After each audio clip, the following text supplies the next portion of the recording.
first thing I believe that needs to be done is we have great faculty clearly at JNTU Kukatpally.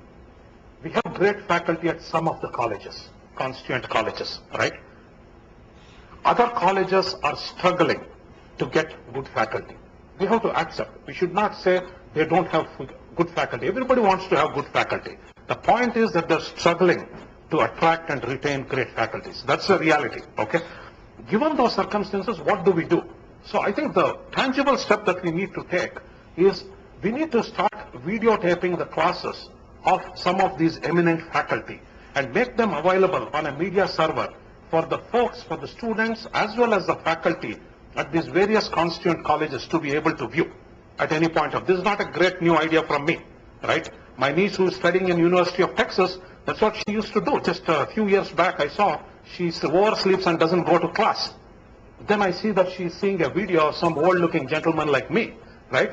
I'm asking, who is that, right? And she says, oh, that is my professor's class, which I missed this morning. I'm not encouraging that they should miss classes and go and listen to the videos, but that is great because 10 minutes after the class is done, every class is recorded and it is available on their website. And they can just go to their professor's page and click on it and they can view it. And even if you attended the class, those areas which you did not understand, you can go back and replay and relearn. And in this case, where colleges are having a challenge attracting and retaining great faculty, there is an opportunity for the students to further enhance their learning, right? My good colleague here mentioned about MIT and others having open forum. But the only challenge, I think it's great material that they have. The only thing is, are our students up to the mark, to the way that they're teaching is something that we have to ask. But certainly, if the faculty member at JNTU, Kukatpally is teaching, I do believe that it is in line with the material that they need to prepare and that they need to assimilate. So to that extent, I think it is a great approach, right? And where infrastructure will allow, I would recommend greatly that we need to go into broadcasting live these classes as well, right? And the faculty members at these other colleges where they're having a challenge can then play the role of further augmenting the learning as well as to answer the questions of the student, right? Which will further help develop it. It is probably somewhat drastically different thinking, but something along the lines of definitely what Vice Chancellor already talked about, but it's very crucial, I believe. I think if UGC and, whatever AITE or whoever it is, they don't subscribe to it, they need to really start subscribing. They need to really start thinking about new methods rather than complaining that, hey, I'm going to take your certification out because you don't have good faculty. It has to be solved in course of time, right? But we have to be practical also, right, for the realities of what it is. Then I think to move on from there, I think we need to move to, certainly beyond that, we need to move to online courses, right? These videos will serve as a great means of attraction for the students to come and look at it. Because, we get lazy bones, right? The younger generation gets lazier and lazier. They like to sit there and watch the professor speak rather than sit and work hard and read the book. But then once they come there, they will be very keen to go and click on something like the GEMS and really start to understand and learn more, right? Why? Because, it's another easier way than sitting and reading your book. Further, you can also assess yourself how well you learned, and otherwise you can go back and relearn the same thing. But it needs to be encouraged and cultivated. It's not going to happen spontaneously. I'll touch upon it in the last phase, okay? Okay, so, but I want to mention that there is a one-level degradation in learning, in this learning process from going from in-class training to video down to e-learning, as in this one. But there are methods that can be adopted where you can improve the experience, which is called a cohort approach. A cohort approach is where, see, if you are a e-learning, that means you just go click whenever you feel like, see it, which is great for the people who are very initiated, right, who are very into, right? But for the people who are not, you need to take them along with you. So a cohort approach would involve having maybe 20, 30 students taking this e-learning thing at the same point of time, right, and walking them through over a 20 or 30-day period or even a 5-day period, and they all go together and they can post their questions online.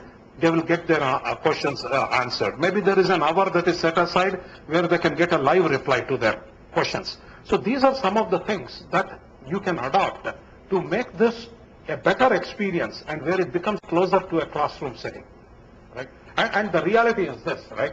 Being a faculty member, I was very skeptical. How on earth can a computer replace or, replace a human being like me, right? Being a faculty member, I cannot tolerate this, right? No, it cannot happen. But then, the practical realities, right?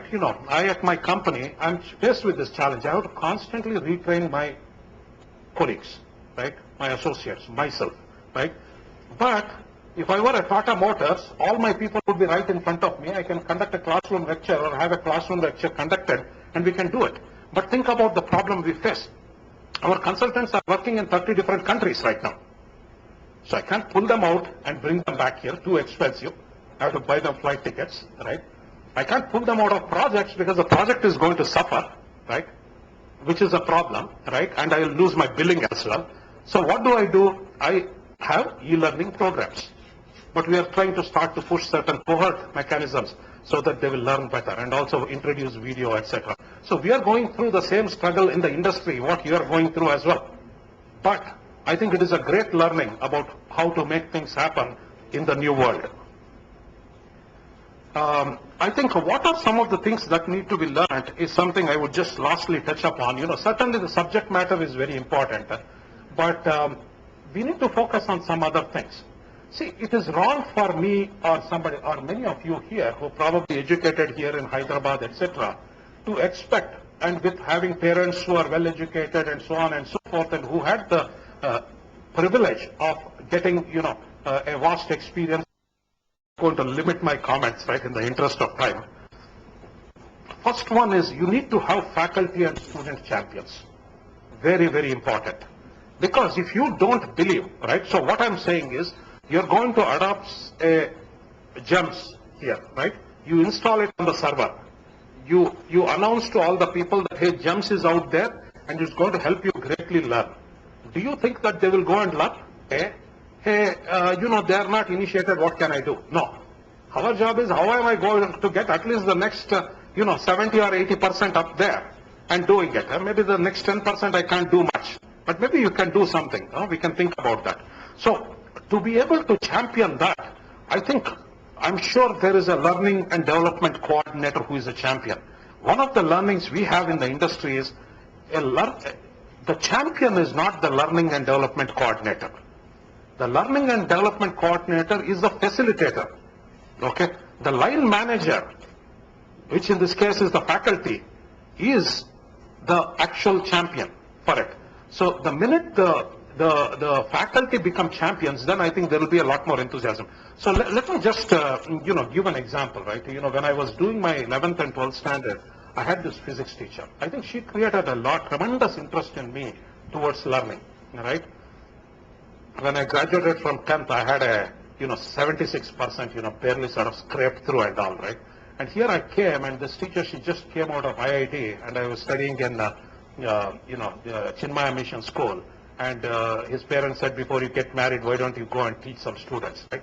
She ended up there, extremely brilliant person. And she came and she saw that I was a very curious person. So when I asked a question, she used to answer. And then what she used to do is, hey, did you read this book? Maybe it will give you more ideas.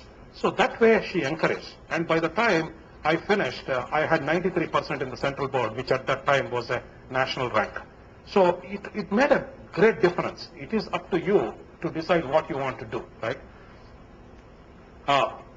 You want to start this early. You don't want to get them into it in the 4th year, just before they go to the interviews. Certainly most of these students have come out of Narayana or Chaitanya, where they have gone through essentially a labor camp setting, right? And once they come out, they are in that mood to enjoy. Maybe first year they comply, they continue with that, attitude, the faculty is gods and we need to be very disciplined, right? Otherwise we get a beating. But by the time they come into the second year, you can't see them, right? They go into the air, right? Like never before.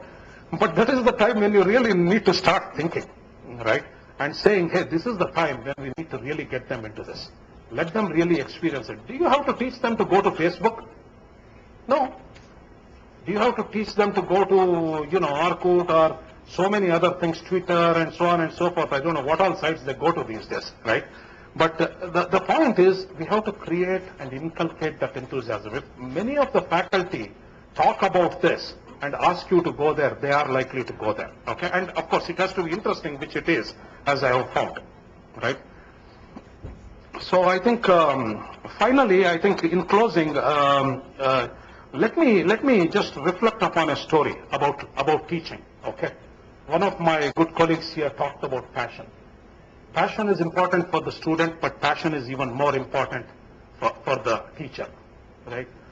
I was at Texas A&M University teaching. I was a younger, much younger self of myself and much slimmer self of myself. And so I learned one thing from the master teachers there, that you need to know all your students. It wasn't an easy thing because I had 100 students in my class. I was teaching a freshman class and subsequently an honors class which had far fewer students. But the rule was within the first 2 weeks of class, you have 10 weeks of class. Within the first 2 weeks of class, you should know every single student by name, right? So that is something I developed and that really helped in the teaching. That's number one. Point number two is that within the first 2 weeks, I figured out who is the top 10% and who is the bottom 10% and who is the remaining 80%. So my class was targeted at the 80%. And for the top 10%, I didn't want them to disturb the class, right? So I used to give them extra projects and get them really busy, right? And for the bottom 10%, I made sure there were special classes that I conducted in the evening for just about 3 weeks. After the end of the day, if you are coming to academy, you are making a sacrifice, right? You might as well make because you could go to the industry and make probably much more. But while you are making that sacrifice, you might as well make sure that it is worthwhile, right?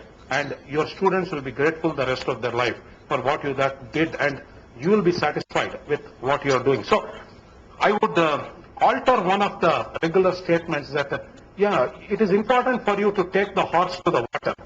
But if you ask me, it is also your job to make sure that it drinks more and more water, no? And runs around like anything. Thank you very much.